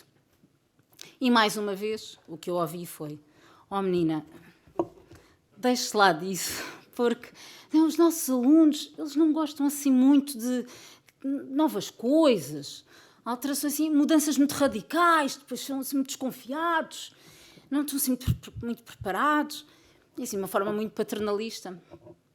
Olha, dei aqui a cadeira de Economia 2, Macroeconomia, que nem sequer é a minha área, pois essa foi outra surpresa no meu regresso, foi esta incapacidade de que o sistema parece ter de não saber aproveitar onde é que as pessoas são melhores. Portanto, é basicamente ter recursos muito qualificados e depois dizer, qualificados e especializados numa determinada área, e depois dizer: dê ali umas aulas de contabilidade, porque é o que precisamos agora aqui de preencher a vaga, umas aulas de contabilidade, dê lá ali umas aulas de contabilidade. Portanto, é assim que funciona um pouco a universidade em Portugal, e é preciso realmente não ouvir, não é? Fazermos assim ouvidos mocos e continuar com esse projeto e com essa vontade de alterar as coisas. Então abri uma série de disciplinas, na maioria optativas, porque é difícil, portanto, criar com estas disciplinas novas e alterar os currículos, e até muito pelas acreditações, e porque então com todas estas agências de acreditação, para alterar um currículo, levamos anos, não é? Vamos abrir uma série de disciplinas novas e basicamente usei um modelo que usava muito nos Estados Unidos, que é um modelo de venda, não é? Eu estou a vender um produto. Basicamente, eu fui turma a turma, falar com os alunos, mostrar o que é que eu ia, o que é que eram estes cursos, o que é que eram estas disciplinas, e tentar atraí-los para essas disciplinas. Porque, mais uma vez, tive que provar num departamento que, basicamente, existia isso de procura, não é?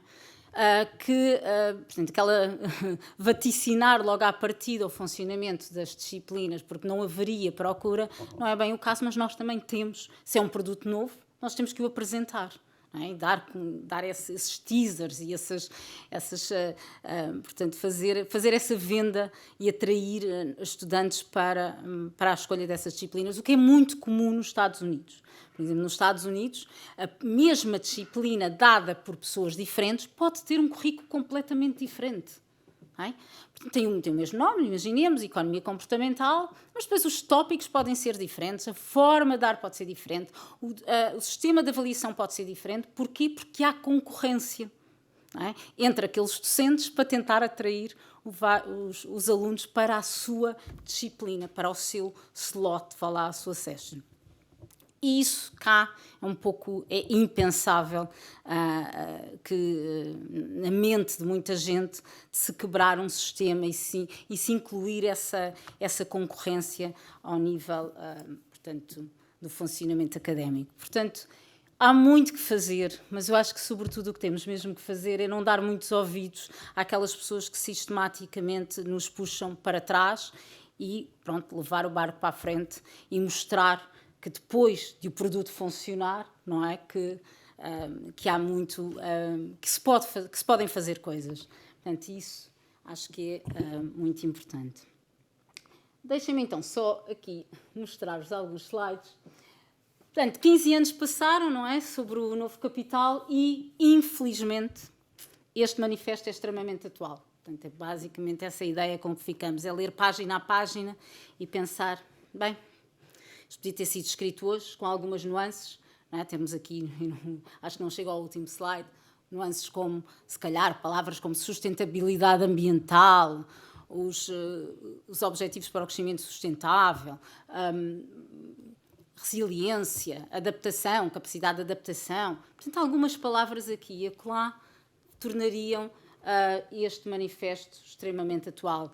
E, realmente, isso não era o que se esperava 15 anos depois. Mas basicamente, se olharmos para alguns, e trago-vos aqui alguns dados, percebe-se perfeitamente porquê, não é? Portanto, vocês aqui têm um gráfico que vos mostra a produtividade total de fatores, que os economistas chamam de tal resíduo de Solow, que basicamente mede o intangível, o software, o conhecimento, não é? Lá a diferença entre a taxa de crescimento do produto interno bruto real e depois a média ponderada dos fatores físico e capital, no crescimento dos fatores físico e capital, portanto, o que resta, esse tal conhecimento, esse intangível, e basta olhar que a taxa de crescimento média nos últimos 20 anos é negativa, então, basicamente quase zero. Portanto, uma estagnação completa. Portanto, não é surpresa alguma que depois tenhamos este manifesto tão atual. E trago-vos hoje, e muito aqui também porque este gráfico tirei hoje da página do Facebook do professor Nuno Garopa e aqui um pouco também pelo espírito aqui do Jaime de partilha de informação e constante, não é? Portanto, sai alguma informação que achemos útil e partilhamos com os outros, portanto, da página aqui do professor Nuno Garopa, em que ele mostra, na minha fonte é a OCDE, em que vocês veem variação de salários, comparação do ano de 2019 em relação a 2000. Portanto, basicamente, já descontando, já tendo em conta a inflação, portanto, estamos pior em 2019, por comparação a 2000. Também é muito comum ver-se este tipo de notícias no jornal, não é? 72% dos jovens ganham menos de 950 euros mês. Inquérito traça o retrato de uma geração, metade tem contrato precário e um terço quer emigrar. Sinceramente, se eu fosse um jovem com estas perspectivas, hoje também o faria. Aliás, eu fui há bastantes anos atrás, portanto, eu saí do país em 2002 e saí porque a área que eu queria portanto, fazer investigação e trabalhar, portanto, era uma área inexistente em Portugal completamente, e também porque, pronto, queria sair, queria continuar os meus estudos lá fora e basicamente depois de uma pessoa começar a trabalhar lá fora é realmente difícil querer voltar simplesmente por uma comparação de ordenados. Aliás, também ao facto de depois as relações pessoais, não é, amorosas, família, acaba por também começar a ser mais global e menos local, portanto, o regresso começa a ser também mais difícil. Portanto, há aqui como atrair estes jovens para ficarem, como o Pedro dizia, temos que os deixar ir, aliás, tornar aquela estratégia de dizer vai, esperando que assim talvez fiquem, não é? Motivando para ficar, mas temos que pensar em que estratégias para que estes jovens realmente fiquem, e a grande estratégia, não é? A grande solução passa por realmente criar mais valor, e depois já vou a esse ponto. Aqui mais uns dados. Apenas 5% das exportações de bens têm conteúdo tecnológico elevado. Esta é também uma dura realidade que deveria ser alterada. Aqui temos o saldo de direitos e utilização de patentes, marcas e direitos similares completamente negativa. Portanto, a balança de propriedade intelectual crescentemente deficitária, e o Pedro falou muito bem disto, não é? Portanto, há que realmente focar nestes aspectos, não é? Criar a marca Portugal e investir na criação de propriedade intelectual. Fator recursos humanos no ecossistema de inovação até está alinhado, mais ou menos, com o posicionamento global. Se nós virmos aqui, portanto, aqui tem a ver com a questão do número de licenciados, portanto, falta aqui portanto, no gráfico ficou cortado, mas não tem a ver com o número de licenciados. No sistema de inovação, portanto, que estejam afetos a este sistema de inovação, a trabalhar em ID, até está alinhado com o posicionamento global. E a produção também de doutorados está até mais à frente, no contexto europeu, também alinhada com países fortemente inovadores. Portanto, até produzimos muitos doutorados, produzimos muitos mestres, muitos doutores. O problema é para onde é que eles vão e o que é que eles fazem. O impacto na economia é muito insuficiente, portanto, o emprego em atividades de conhecimento intensivo, portanto, ainda é baixo, e o emprego em empresas inovadoras também fica aquém quando comparamos com outras economias. Portanto, apesar do desenvolvimento económico e convergência da economia portuguesa depender de uma forma crucial do conhecimento e inovação, nós ainda continuamos com, basicamente, a ter os nossos governantes, aqui esquerda, direita, todos juntos, mas também empresários, universidades, outros centros de saber, com uma grande dificuldade em compreender esta necessidade de viragem. Portanto, basicamente, 15 anos passaram e essa compreensão continua muito aquém das nossas expectativas. Portanto, é muito importante fazer isto. Eu tinha aqui alguns pontos importantes do livro que retirei. Eu acho que queria mais focar aqui na parte do capital estratégico e depois queria falar um bocadinho aqui de algumas recomendações para respeitando a inovação e desenvolvimento.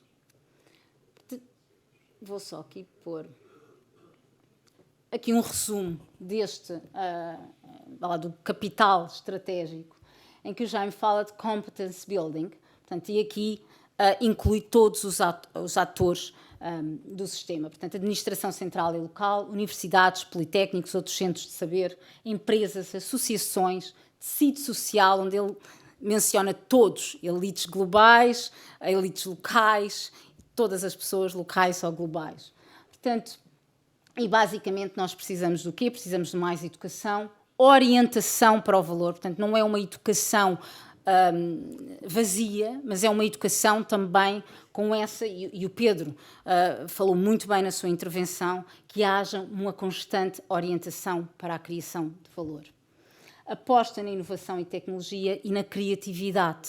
Portanto, e a criatividade é muito importante, e nós, ou insistirmos, e aqui o Pedro Santa Clara, que vou falar do outro Pedro Afonso, Pedro Santa Clara, falou também muito bem, ao insistirmos num sistema de ensino que continua a ser igual ao que sempre foi e sem uma capacidade de mudança e de inovação, nós estamos, obviamente, a limitar a criatividade. Portanto, estamos a falar em criatividade e fomentar a criatividade é muito importante, mas depois não estamos a criar esse sistema para fomentar essa criatividade. Cumplicidade estratégica. Eu acho muito interessante aqui este conceito de criar essa cumplicidade, quer estratégica, quer operativa, que o Jaime menciona. Preciso investir em redes colaborativas, cooperação em competição, que é uma coisa que nós não conseguimos muito fazer, ou cooperamos e somos todos muito queridos, fazemos aqui uns favorzinhos todos uns aos outros, ou competimos sem saber colaborar. Portanto, não há aqui esta conjugação de uma cooperação em competição, e eu acho que o exemplo da Escola 42 é um bom exemplo de como este valor se consegue realmente fomentar e até ensinar, não é? Portanto, basicamente é o que também grande parte do ensino daquela escola dá esse ensino a cooperar e a competir e competir a cooperar. Um capital relacional, portanto, essa cultura de articulação.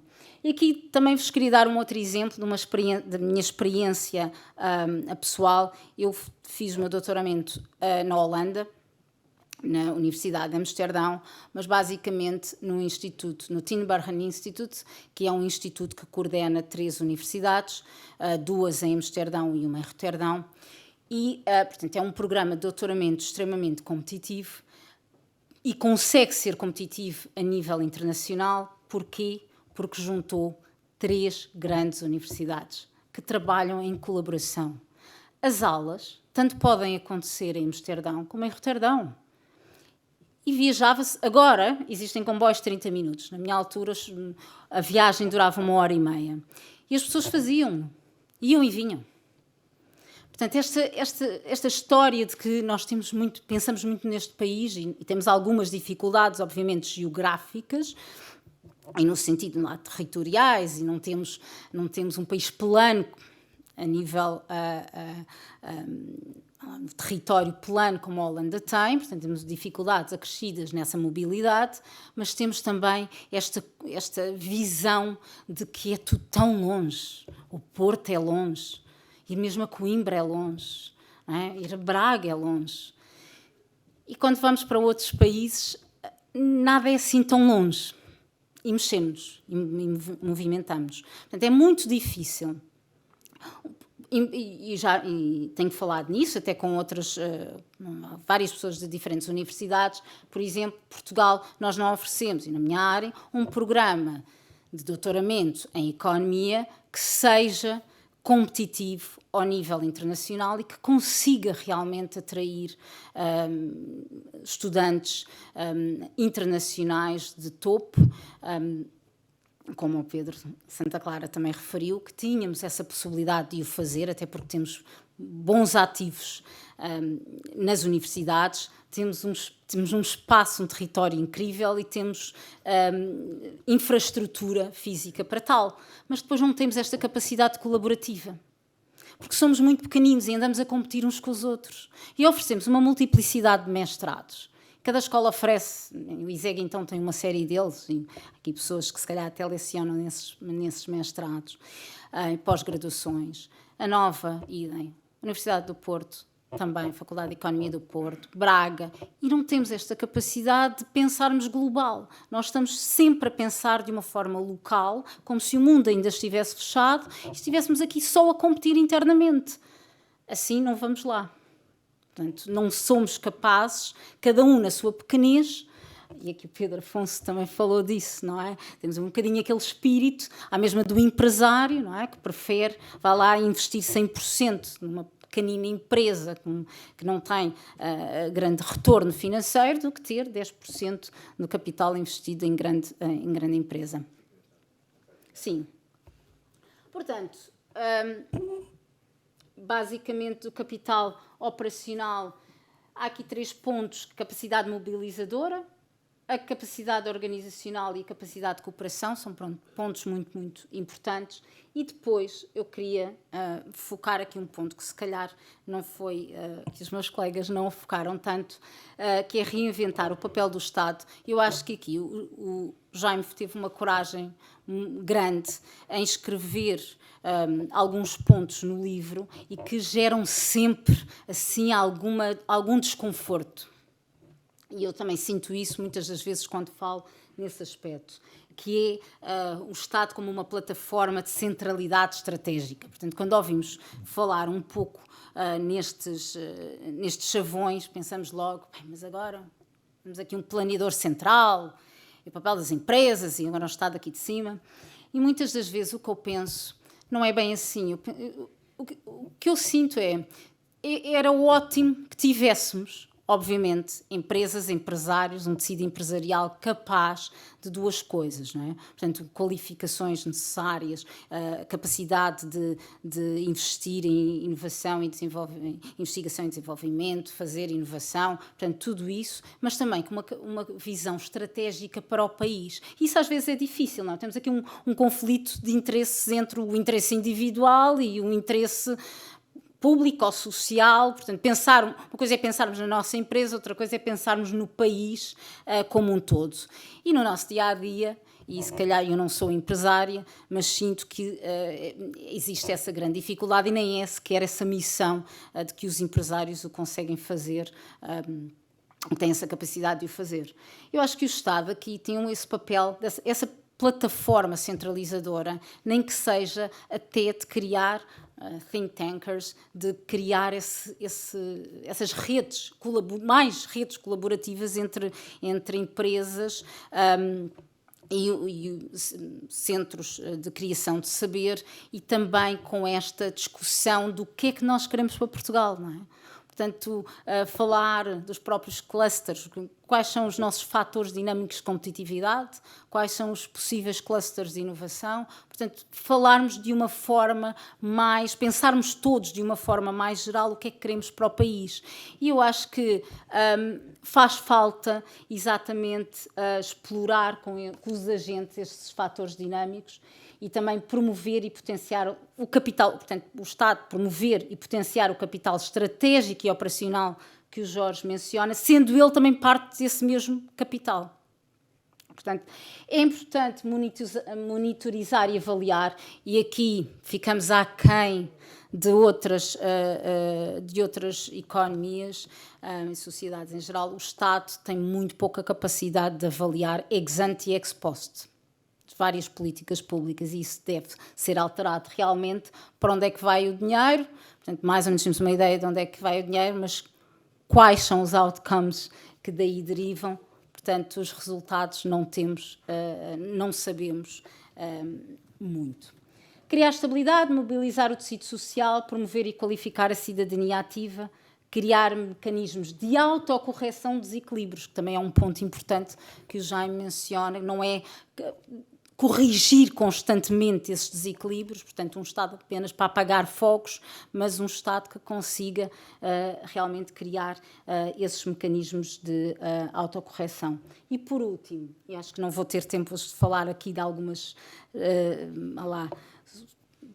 estratégias para a inovação e desenvolvimento, mas capital criativo, o ponto que acho muito importante é realmente reorganizar esse capital criativo com todos os agentes em rede, numa sociedade aberta do conhecimento. Mas quando falamos aqui de uma sociedade aberta, e aqui há um ponto que eu acho que cria sempre alguma discussão, o que é isso de uma sociedade aberta, o que é isso de criar um conhecimento livre.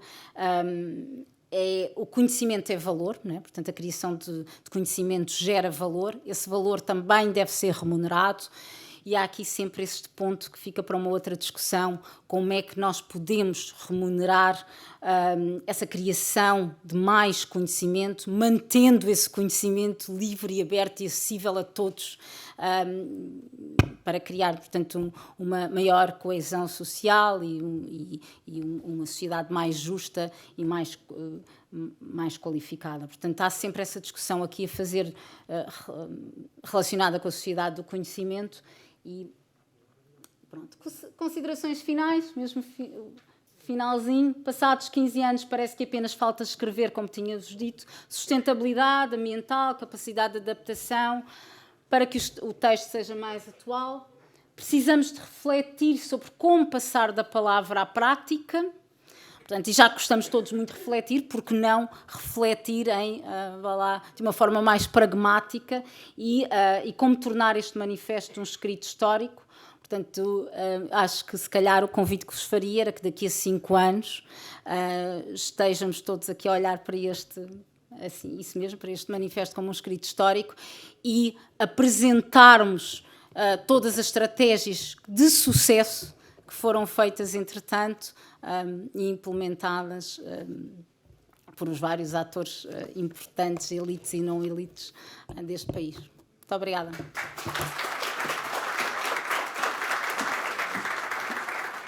Bom, muito boa tarde a todos. Vou ser muito rápido, também quero ir ver o Benfica. Antes de mais, agradeço uma vez mais ao Jaime, de facto, esta capacidade de mobilização e como editor do livro também é um privilégio redobrado, por um lado por ser amigo e por outro lado ser um grande prazer trabalhar permanentemente neste tipo de iniciativas e que revela, de facto, a capacidade de organizar iniciativas como estas com grande riqueza de conteúdo. Portanto, já ontem foi assim no Porto. E, portanto, o que se pode ver aqui entre hoje, o que aconteceu aqui hoje, o que aconteceu ontem no Porto, há, de facto, um fio condutor claramente visível e robusto, que é exatamente que vai dar sempre à questão da educação, não é? E, portanto, de facto, é um problema central. Eu não sou daqueles que são tão pessimistas quanto à educação, embora confesso que fico sempre arrepiado quando se começa a dizer que temos sempre a melhor geração de sempre. Isso é verdade, temos sempre a melhor geração de sempre, a mais qualificada, isso acontece sempre. O problema é aquilo que aqui foi dito. Nós, de facto, ao nível dos doutorados e ao nível de doutorados, estamos ao nível do melhor que existe a nível europeu, pelo menos em termos per capita de formação de doutores. Mas depois falta-nos licenciados, estamos abaixo, muito abaixo da média europeia, e depois temos uma grande parte das pessoas que a chamada geração NIN, que nem faz, nem estuda, nem trabalha. Portanto, e de facto isso foi aqui acentuado e acho que devemos apontar baterias do ponto de vista de educação também para essa área, que é muitas vezes uma área, direi, pobre do ponto de vista daquilo que são as políticas públicas. Eu creio que esse aspecto foi aqui bem sublinhado, quase por todos, de uma forma indiretamente. Uma nota final sobre este livro de facto mantém-se completamente atual. Podia-se até chamar, se calhar, o velho capital revalorizado ou renovado, portanto, capital humano sempre foi, digamos, o fator crítico de sucesso de qualquer sociedade, mas eu diria que ele foi escrito na sociedade do conhecimento e agora a grande diferença é que seria escrito na sociedade de dados, que no fundo já vivemos numa sociedade, enfim, onde os dados de facto determinam todas as nossas práticas, digamos, dia a dia. E, portanto, apenas para dizer que aqui enfim, espero que consigamos disseminar algumas ideias que aqui foram apresentadas. Eu, pessoalmente, fico muito contente, não apenas como editor, mas como professor e como cidadão, que haja algum consenso, ou comece a haver algum consenso. Enfim, é pena não ser um consenso mais alargado. Vivemos numa sociedade completamente adormecida. O país é um país que está resignado, Portugal está resignado, não tem ambição. Na melhor das hipóteses, podemos dizer que é um país reativo, para não dizer que é um país passivo. Bom, eu creio que pronto, isto sente-se aqui, é pena não se sentir mais isto na sociedade de uma forma mais transversal. Mas, de facto, todos nós temos, cada um, tentar mudar isto naquilo que pode. Eu tento dar o meu contributo, cada um de vocês seguramente dará o vosso contributo e esperamos que daqui a 15 anos já possamos estar aqui com mais otimismo e que Portugal tenha conseguido passar, digamos, um novo patamar. Boa noite a todos, obrigado pela vossa atenção e até um dia deste.